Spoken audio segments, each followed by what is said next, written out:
friends. First of all, my name is HEMANTH. I am from Andhra Pradesh basically, but I currently staying in Bangalore to study the Java. Actually, I did my graduation in the BTech in the College of Engineering in the stream of Triple. I recently passed out in 2022, and I joined the JSpiders at 18 July 2022. Now it's time to get the place. So I placed in the company of Knee Blue Technologies in the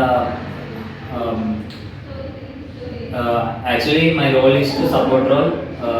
My package was the 2.5 lakhs per annum, and here the JSpiders faculty are very good and the teachers very nice and they are very friendly to us, and I learned so much here, and I learned here Java, SQL, web technology like that courses, and they teach us very well.